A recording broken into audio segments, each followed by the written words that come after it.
Hi everybody. Now I am thinking of changing up a few things on my channel. So this is the first project that I'm going to work on. Probably be doing a regular Saturday. That's it. Just keeping it real with my personal life. So I've got a blanket and I've got this old scarf with the tasseled edges, and I've made a very big long round or square base. I was inspired by Juanette making her big large coffee table piece that was for her daughter's house or holiday house, and because I've been doing a lot of switching it up in the house the last week or two with lots of different rearrangements and reshuffling and putting stuff on Facebook Marketplace, and Lily having some stuff here. We're just changing our environment for the better, less clutter, a bit more beautiful hopefully. And I wanted to make a thing that sits on my coffee table that can have the current project in, so some threads and needles and, you know, all of those sorts of things. So this is what I've been doing yesterday. So I've wrapped the scarf, well, it's cut. It was an offcut at the op shop, but I liked the tassels. And it's a scarf wrapped around a bit of blanket that I got off Facebook Marketplace. And I have just cantha stitched all the way through, all the way around. Now the aim of it is that that's the inside. Still not sure about the join, but I've just put them together to get an idea of how big it really is. But the idea will be to cover this up and to have this as a bit of a fold over. Let me just put that way. So I'll probably get rid of that bulky edge, or I might not, who knows, we'll wait and see. But once it's covered in a lot of different fabrics, here we go, it'll be like this with a base. So the tassels will hang down and that'll be like an edge. There may or may not be a lot of stuff going on the inside. So when this is all folded over and down, I was trying then this morning to work out whether I'm doing a round or a square base. Well, I was thinking it's a nest, you know, with a round base, which I think is fine. It's a good size. With the edges curved over, it holds, it makes it stronger with these edges curled over. Then I thought, well, will it be better as a circle or will it be better as a square? So then I thought, how do I work out what size for the square and how do I work out what size for a circle? So the first thing I thought about was, and I'm just using random books here, just random books. I thought, well, if it's square, let's put in a book and see what sort of size it's going to be. My friend across the road lent me this book. I haven't even read it yet. I've had it for weeks. So putting this here means I've got a rough idea of this length, and I've got a rough idea of this length by the bigger book.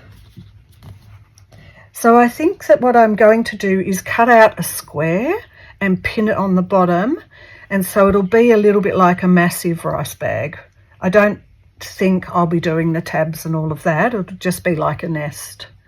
So there are a few inspirations, I guess. So Corinne's made her little Easter bunny little stitched thing to put some threads in, and that was an inspiration. And of course Kate in the Nest has always inspired us with nests. So I'm going to measure this. I'll give you an idea. This is about roughly 30 centimeters. I'll make it a bit bigger because I've got to have some selvage edge. So about 30 by about 28. So I'll probably make it 34 by 32. So I'm going to go and cut that, and then I'll be back. Okay, I'm back. While I was cutting, I thought, I know that the way I laid the books out meant that it was not quite square, because if it was 28 by 30, that's 2 centimetres difference. So my piece is 30 by 30, and the saving grace, of course, is that I have not stitched this side yet, so I can really basically make this seam closer or further apart. So with a Tomokaburo, you're always aiming to, you know, divide in half and put this at the halfway mark, stitch across there, then turn the corner, stitch across here,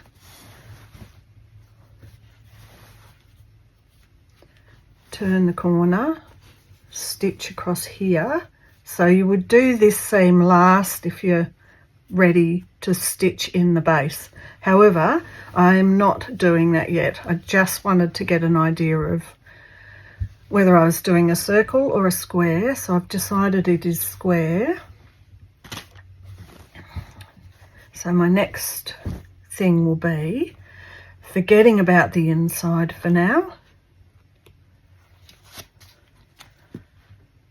Hello, Dawn.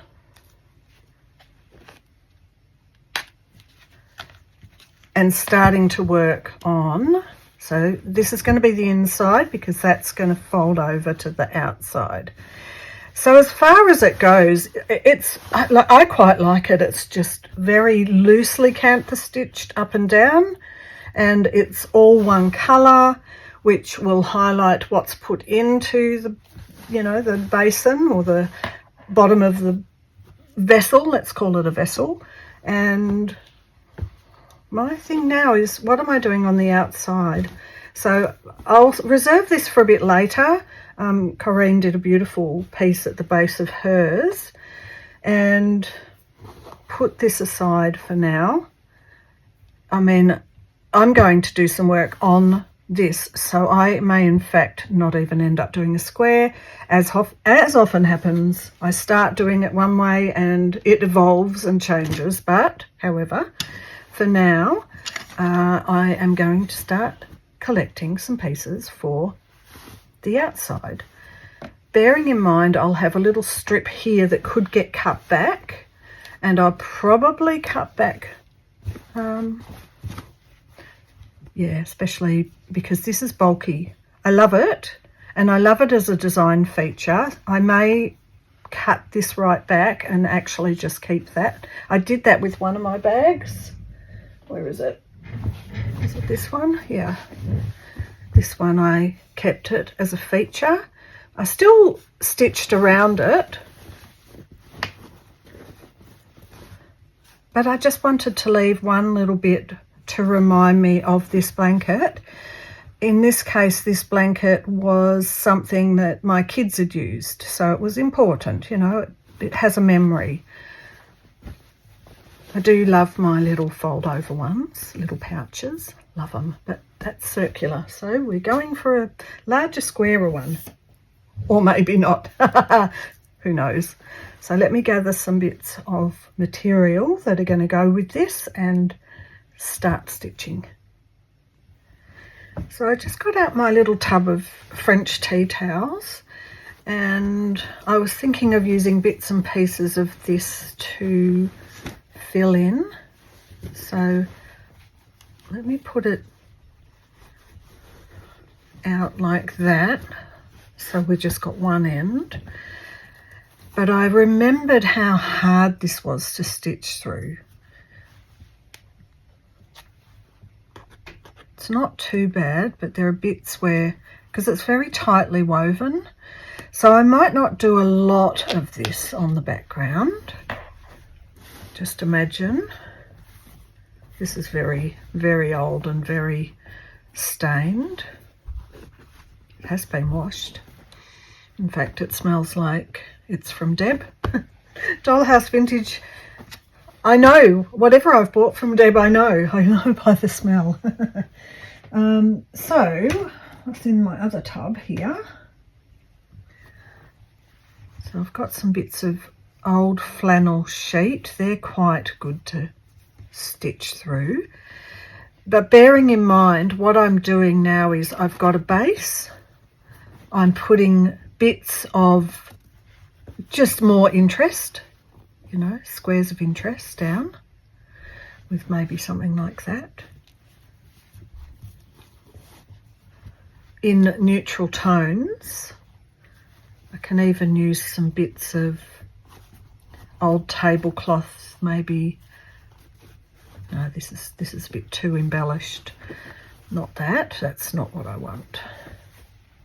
Not that, because I could put a bit. I might put a bit.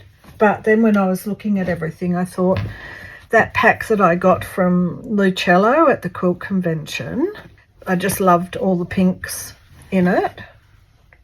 So aside from some squares of this down, the reason I'm not doing it now is because I need to cut these up and I need to have it spread out so as I don't just end up putting all, you know, starting this end with bits of this and then running out at the other end and it not being consistent over the whole. I want it to be consistent over the whole thing.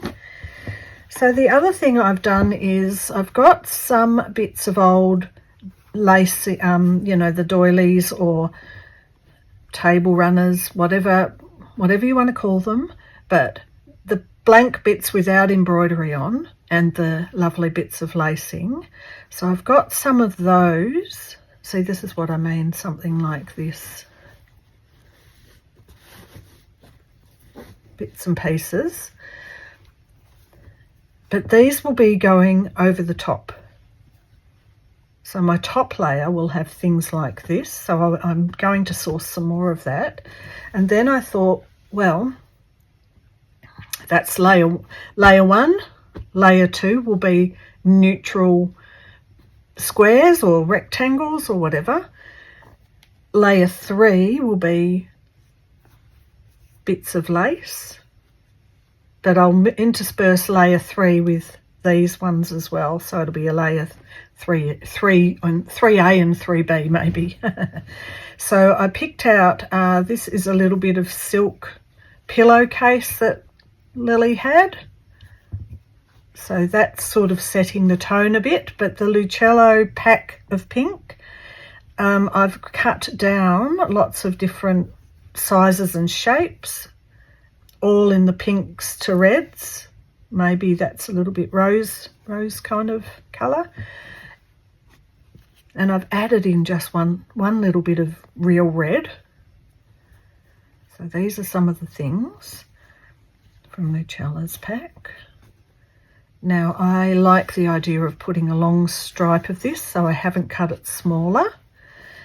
I've cut these into little bits so I can use a bit or reserve that for something else smaller, because now I'm thinking, now that I'm doing it, I'm thinking I love this colourway so much, put it there so you can see, that I probably will want to make a small one to match that sits next to it or something like that.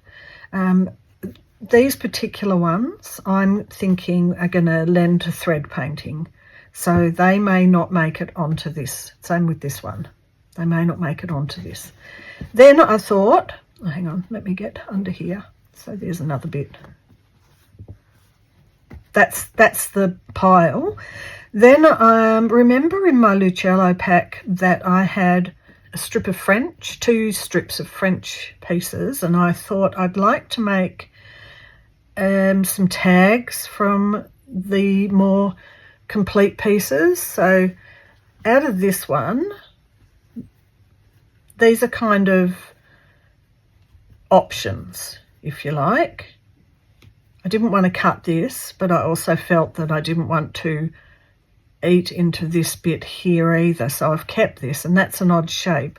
So that actually might make it on, because, you know, you can put odd shapes on these vessel things. I've got some that are just more like a scrap that might be good to just go on, scraps.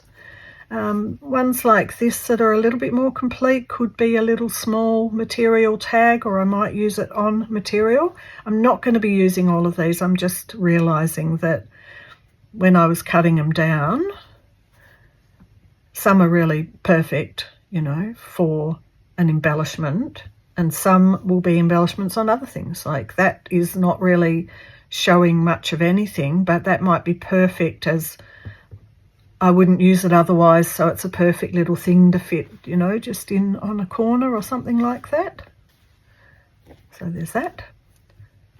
This is a good strip if I want to keep a lot. So in a way, I'm informing this vessel that it's, hello vessel, you're going to be a little bit French, and that's just how it goes. Once again, this one, there's not anything like a specific focal point. And I think that these are the ones I'm going to go for, because I think that they're going to be a lot better. Same with that. That's cut off, so that might be good. This one is sort of a bit of a recipe up there and a picture. It's not like a complete thing. This one, I love this one. I think this is complete enough for me to want to make a tag from that. So that I'm going to put that one aside. That's a definite. This one, the way this goes all around, that's a definite for a tag. This is a beautiful bit of an embellishment to go on. This one could, with this off, could be a cutting across here, could be a tag as well. Not 100% sure. This is definitely, to me, a tag. Some scissors.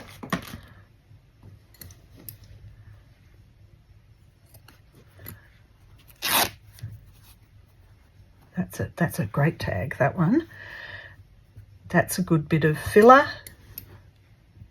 just to give the pop of colour. And what about this one?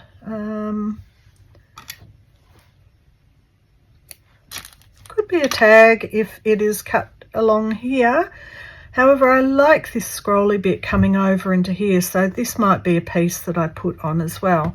Now, this doesn't make sense to have any of this in, but I saw it in my stash as I was going through, and I love this Liberty. I just love the design, and I'm thinking about whether I might just put one little tiny bit of panel with the pink. So there's the pink, pink and red. It might be good to have a bit of the pink and the red. Maybe not so much the darker. I mean, it's not a super dark black, but I'm thinking maybe this.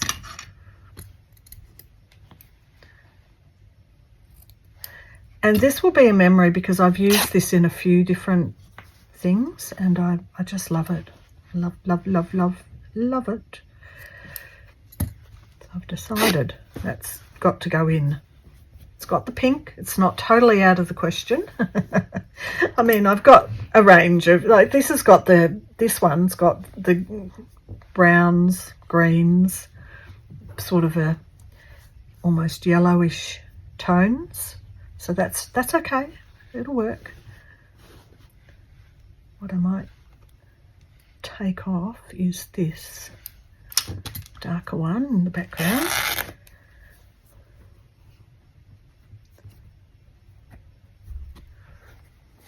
Let me just put a few of these like this. And then could have this layered over with another bit. Got to hunt out a bit more of the beigey sort of neutrals, I think.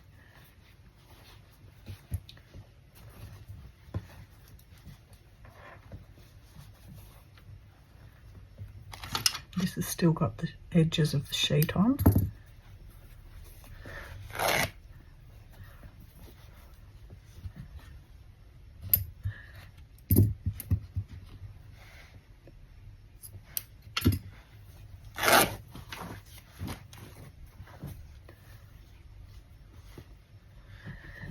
So this is going to be the plan, to sort of lay them all out, but while it's open and out in the length, while the length is there. Maybe a bit of this to just bring it, you know, a hint of that back in on another part. If I'm only using this on the piece, it's going to have to be where I know a side is. So if it's going to be square, I've got to also pay attention to each of the panels. So what I might end up doing, before I pin everything down, what I'm going to do is, when I've found the centre, is then do the 15 centimetres either side and draw a line with my heat sensitive pen that can be ironed off, which will give me an idea of each of the panels. So I can put something like that smack bang in the middle of a panel. So if I want to, I can face it towards me if I want to see it. Although obviously not too high up either, because I've got to remember, if I'm turning this over, that whatever's under here is going to be covered up. So if I really want to see that, I'm going to have to make sure it's a bit closer down to the bottom. So effectively the area I'm working with is really, if this is about how much is covered over the top, the area I'm working with is a strip. Like, I've got to forget about this bottom bit, but it's a strip like this. So up there can be fairly neutral, down here can be fairly neutral, but anything like that I love, that I want to see, has to be almost a focal point in the middle of a panel, and not too high up to, you know, you can still see it, and not too far down that it's going to be eaten into the base when this is stitched. So imagine this is, not sure how I'm doing it yet. With the Easter bags, it was quite easy to just have them like this and blanket stitch all the way along the edge. That's a problem for another day, because I haven't yet decided what I'm putting on the top or the bottom of this so far. And that'll probably, because this is tucked over, it's quite a nice edge, that'll probably inform how I do the base here. So I'm making it up as I go, but I've got a plan, and as with everything I do, if I overthink it and over-plan it, it doesn't always turn out that that's the right way that the vessel's telling me to go. So here's where I'm up to. Now I'm going to go off and cut more of this sort of stuff and pin all of the background pieces on and come back and show you. And meanwhile, this is going to be going on in my head just like a little dream in the background. Just trundling along with some ideas. So I'll be back. Okay, I've just come back in to rectify something that I'd said. I've done my line all across here. And I just want to draw this right across, just so as I've got a bit of knowledge about where things are, because I might focus on my focal points and work around them afterwards. Oops. It's a rough estimate, it doesn't have to be perfect, this bit. So I realised when I was measuring each side for the square, I was doing 30 by 30. Now when I measured it, it was 28 by 30, And I realised that that was a bit of a mistake making it 30 by 30, because when I found the middle, where's the middle? Here it is. When I found the middle and I did 15 on either side, made a line and then made 30, I didn't actually have enough left of this. So I've made them 28. So let's see, 28.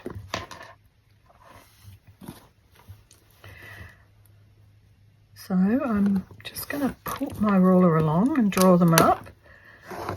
So this will be one side.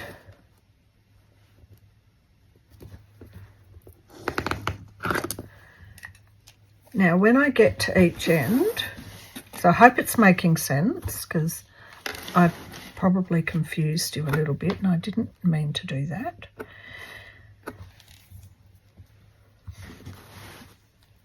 So this line should be, so this should be 28 from here to there.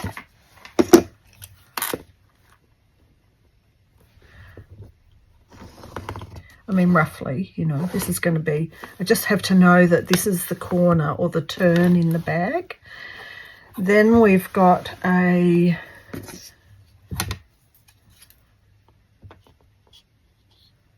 $15 or a 14 here. Just using this because I can use these lines this way to get it relatively straight.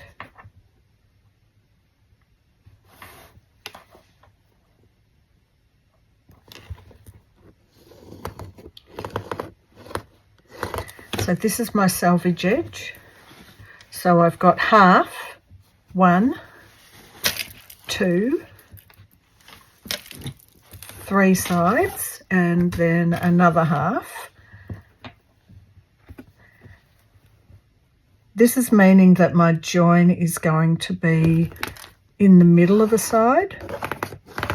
So that might inform how I work with that particular side. So I think I've rectified that now. So I'll show you as these bits are joined, I'll have to match up this line with that line. So this is basically the size of what you'll see once this is folded over. That doesn't mean I'm not putting anything up here like I said I was going to. I'm going to put things still up here, but it just gives me this whole area to think of in terms of a panel. So I might do my crossover one last, and now I can work on one panel here, one panel here, not forgetting to fill in up here as well, because, you know, I mean, I could leave it. Well, it depends. I could possibly leave it if I wanted to stitch this down, which is a possibility. I'll think about it. But I just thought I'd come back in and rectify that little bit that I said. And now I'll go and get my pieces and start to pin them down and place them around, and I'll be back. Okay, so I had another idea when I was starting to get this pinned down, and that was to draw a line to just have a mark for where that corner's going to be, and same on this side. I thought that maybe if I started getting too many stitches or something over the fold, it might not be as easy, but this way it's sort of, I'm keeping within a boundary of the panel. So I've started to put down, and I know I wanted this one on this particular panel. And I just had a thought, because I haven't got a lot of this extra stuff. I've put a bit of the flannel down under there. I know the flannel actually gets quite frayed. I don't know that I mind that. I can't kind of like the frayed look. My little scissors. They're embroidery scissors, but just want to actually clean that up a little bit. So it's going to go something like that. And now I know that that's there. Maybe I do want it further down. I tell you what, the flannel sheet is beautiful to stitch through, honestly. I've been wondering about whether to put a bit more of something pink. I think it clashes though. I thought about it, and then I thought maybe it clashed a bit. I was thinking of this, but I just think it detracts a bit from it. So I probably need, I've used a little bit of the tea towel here onto the next panel. I think I might use a little bit more on this panel.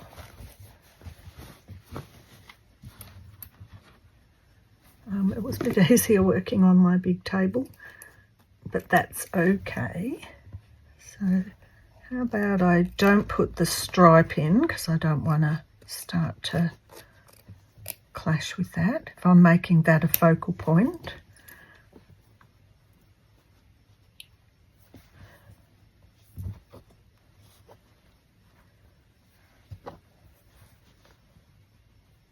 Or do I do it a bit more like that and like that?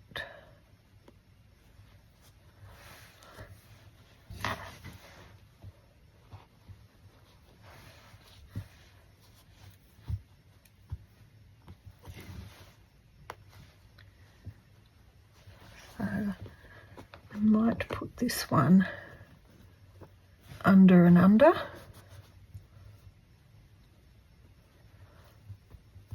Bit of a, oh sorry, I'm putting my arm across there, bit of an over-under affair here.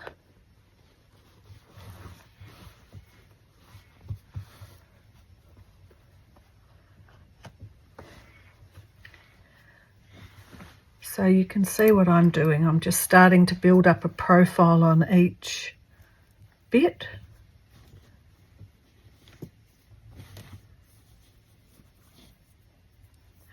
Because I've already got this here, although, just thinking, I don't want to put more on if I've already got a whole heap. What if I do it this way?